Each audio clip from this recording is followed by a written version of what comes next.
इधर ना उधर, सीधे मुद्दे पर नजर। क्या है आज की खबर, आप देखना शुरू कर चुके हैं न्यूज़ 18 आपके पुनीत के साथ। और खबर आ रही है हमास को लेकर, इजराइल को लेकर, जो डोनाल्ड ट्रंप की तरफ से बयान दिया गया था और कहा गया था कि शनिवार तक 12 बजे तक हमास जितने भी इजरायली बंधक हैं उनको हर हाल में छोड़ देता है तो ठीक, वरना अंजाम बुरा होगा।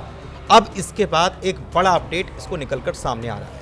और अपडेट क्या है? अपडेट ये निकलकर सामने आ रहा है कि हमास ने भी कह दिया है कि हम बंधकों को छोड़ रहे हैं। लेकिन पूरी खबर क्या है?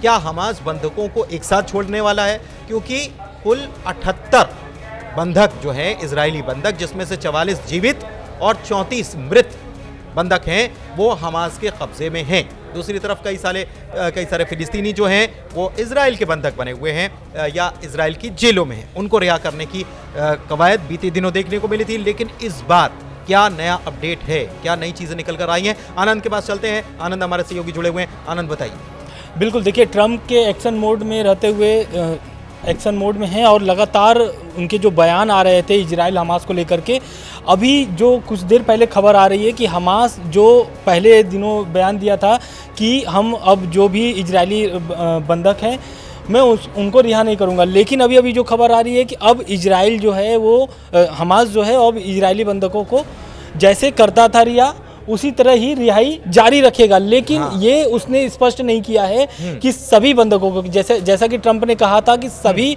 बंधकों को शनिवार 12 बजे तक रिहा कर दिया जाए, लेकिन हमास ने ऐसी कोई भी पुष्टि नहीं की है। उसने बस ये बोला है कि हाँ, मैं इजराइल के जो भी बंधक हैं मैं जैसे करते आया हूँ वैसे ही करते रहूंगा, लगातार वो जारी रहेगा। देखिए, इसमें चल रहा है कुल मिलाकर एक माइंड गेम चल रहा है, या यहाँ पर कूटनीति भी काम कर रही है। हमास की तरफ से ऐसा क्यों कहा गया? हमास की तरफ से पहले ये कहा गया था कि अगर ऐसा है तो अभी हम रिहाई को रोक रहे हैं, बंधकों को नहीं रिहा करेंगे।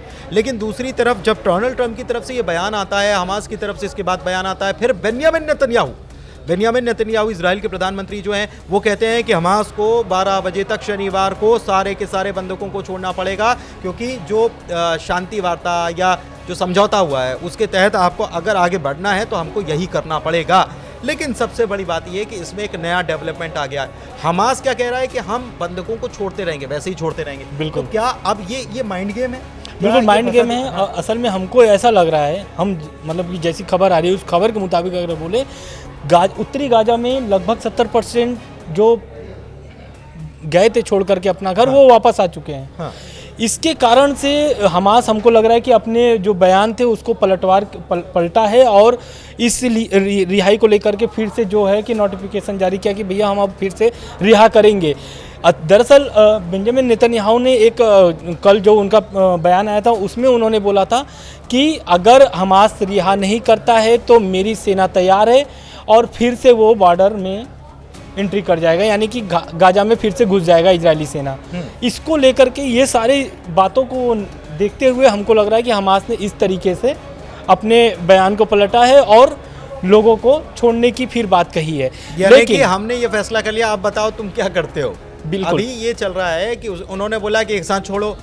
अब बेंजामिन नेतन्याहू ने भी कहा कि एक साथ छोड़ो, 12 बजे तक छोड़ो, टाइमलाइन दे दी, नहीं तो फिर रविवार से एक नई चीज़ देखने को मिलेगी। लेकिन हमास ने कहा कि हम पहले तो कहा कि हम नहीं छोड़ रहे हैं, फिर कहा कि हम छोड़ेंगे, हम छोड़ते रहेंगे, लेकिन जो प्रोसीजर, ये भी नहीं कहा कि जो प्रोसीजर पहले से चल रहा है उसको फॉलो करेंगे, ये भी नहीं कहा कि जो अमेरिका ने कहा है हम उसको फॉलो करेंगे, लेकिन उन्होंने कहा कि हम छोड़ते रहेंगे। लेकिन अब ये देखना होगा कि ट्रंप अब इस पे क्या बयान देते हैं। हाँ। क्योंकि ट्रंप का अगर हमास देखिए वक्त बहुत करीब आता जा रहा है।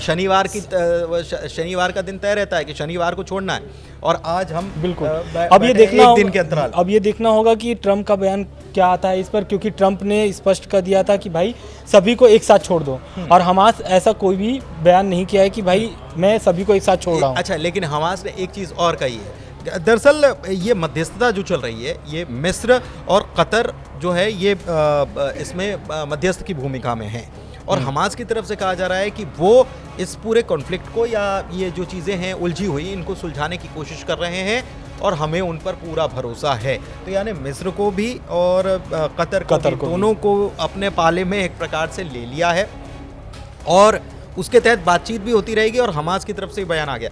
अब कल क्या बयान आएगा ये शायद ये पता देखना नहीं। होगा, लेकिन देखिए ये सभी मसलों से ईरान एकदम दूर है। हाँ। ईरान का कोई भी इस पर प्रतिक्रिया नहीं है। जब से ट्रंप आए हुए हैं तब से ईरान शांति बनाया हुआ है इस मसले को लेकर कर।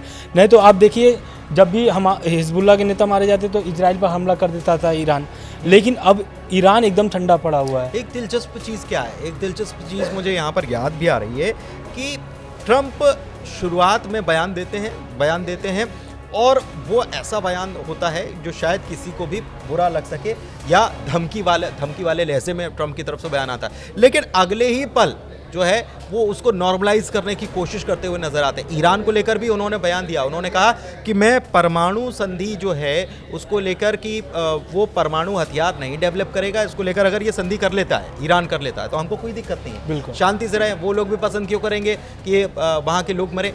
तो एक प्रकार से इसमें धमकी भी छिपी हुई है और एक प्रकार से वो शांति की भी बात कर रहे हैं। तो यही चीज़ें निकल कर सामने आ रही हैं और इस बीच ये डेवलपमेंट जो है क्योंकि शनिवार बहुत करीब है अब, तो ऐसे में ये एक बड़ा डेवलपमेंट है हमास की तरफ से।